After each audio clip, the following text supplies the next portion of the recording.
Chào mừng các bạn đến với kênh Wendy's Embroidery. Trong video này, mình sẽ chia sẻ với các bạn mũi đột kít và cách thực hiện luồn chỉ trên mũi đột kít cùng ứng dụng thêu lấp đầy với mẫu thêu quả bơ bổ đôi. Để dễ thực hành mũi thêu, các bạn vẽ lên vải hai đường thẳng. Đầu tiên, chúng ta sẽ thực hành mũi thêu đột kít. Các bạn thực hiện từ phải sang trái. Bước 1, đâm kim lên ở điểm cách điểm đầu đường thẳng một khoảng cách nhất định. Đây chính là chiều dài của mũi thêu. Bước 2, đâm kim xuống ở điểm đầu đường thẳng. Bước 3, đâm kim lên trở lại tại vị trí cách điểm đâm kim lên lần 1 bằng với khoảng cách giữa điểm đâm kim lên lần 1 và điểm đầu đường thẳng.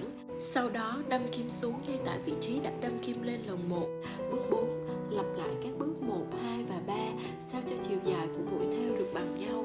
Mũi đột kít thuộc loại mũi thêu ghép, tức là mũi thêu được hình thành từ nhiều mũi thêu đơn kết hợp với nhau. Mũi đột kít được dùng phổ biến nhất trong các ứng dụng thêu đường thẳng và thêu chữ.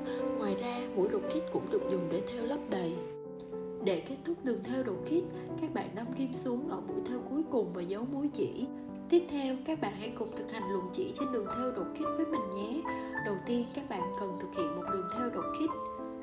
Sau đó, dùng kim với chỉ có màu tương phản để thực hiện luồn chỉ. Bước 1, đâm kim lên ở đầu bên phải của đường thêu đột kít bên dưới mũi thêu đầu tiên. Bước 2, luồn kim từ phía trên đường thêu cho kim dưới mũi thêu đột kít đầu tiên. Lưu ý không đâm vào vải, kéo chỉ vừa tay. Tiếp tục thực hiện bằng cách lặp lại bước 2.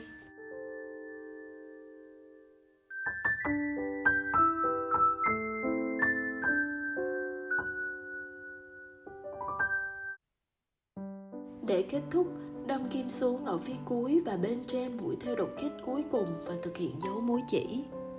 Sau đây, mình sẽ ứng dụng mũi đột kít và mũi đột kít luồn chỉ để thêu quả bơ bổ đôi. Đầu tiên, mình sẽ thêu phần vỏ quả bơ với mũi đột kít luồn chỉ. Mình thực hiện một đường thêu đột kít theo đường vẽ của quả bơ với màu nâu đậm, mã màu 3781 của DMC. Sau đó, luồn chỉ trên đường thêu đột kít vừa thực hiện với màu xanh mã màu 3346 của DMC. Để tạo độ dày thích hợp cho hiệu ứng lấp đầy, mình sử dụng chỉ 4 trên toàn bộ các đường thêu đột kít của mẫu thêu.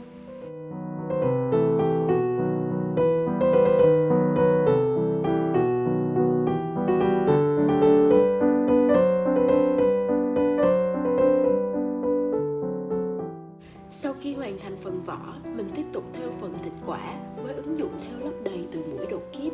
Mình chọn mã màu 906 của DMC để thêu một vòng đột kít đầu tiên sát với vỏ của quả bơ.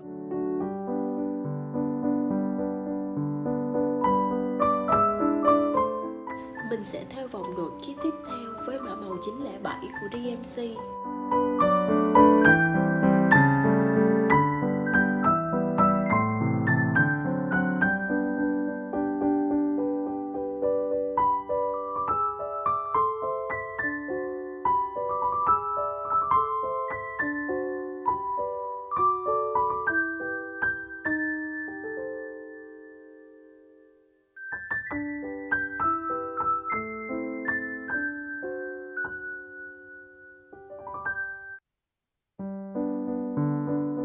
Hai vòng thêu đột kít kế tiếp sẽ được thực hiện với mã màu 16 của DMC.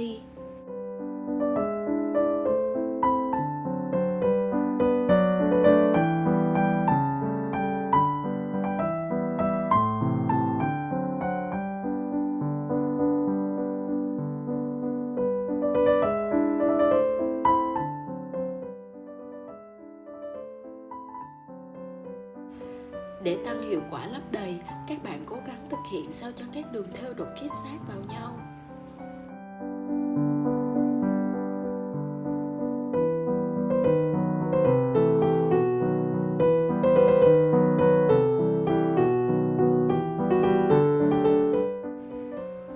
Cuối cùng, mình thêu lấp đầy toàn bộ phần thịt quả còn lại với mã màu 12 của DMC.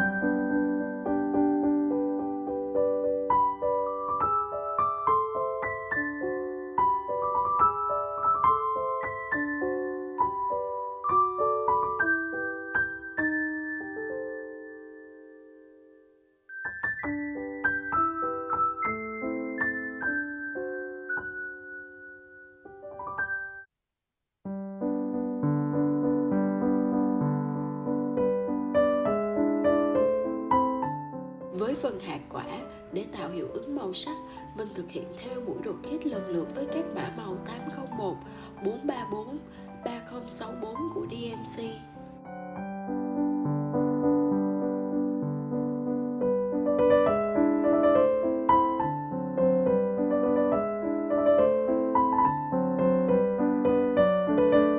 Với mẫu thêu đơn giản và dễ thực hiện như mẫu thêu hình quả bơ bổ đôi, ứng dụng mũi đột kích và mũi đột kích luồn chỉ, các bạn có thể chọn để thêu trang trí trên áo thun, túi xách, ví nhỏ hoặc làm huy hiệu vải tùy thích.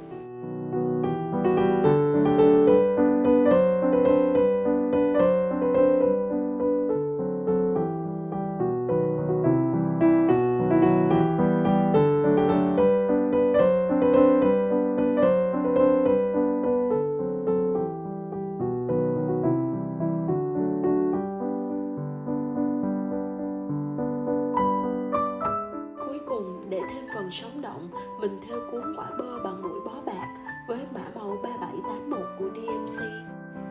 Vậy là chúng ta đã có quả bơ bổ đôi thật xinh xắn với mũi đột kích và mũi đột kích luồn chỉ rồi đó các bạn. Mũi đột kích và ứng dụng luồn chỉ trên đường thêu đột kích thật dễ thực hiện phải không nào? Hãy cùng thực hành với mình nhé. Mến chúc các bạn thành công. Cảm ơn các bạn đã theo dõi video của mình. Hẹn gặp các bạn trong video lần tới.